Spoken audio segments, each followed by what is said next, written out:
Thank you for your purchase of Toys for Kids Ride On. This product comes with attractive color options, steering wheel, musical head with sturdy plastic body. You need to follow these steps in order to assemble the product. You will also need a screwdriver and piler to assemble. In step 1, take the main body, insert the front fork complete into main body. Now place steering to front fork complete. In the next step, fix steering with the help of nut and bolt.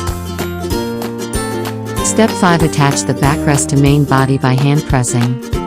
In the next step, open the battery cap and insert 2 AAA batteries. Now close the battery cap.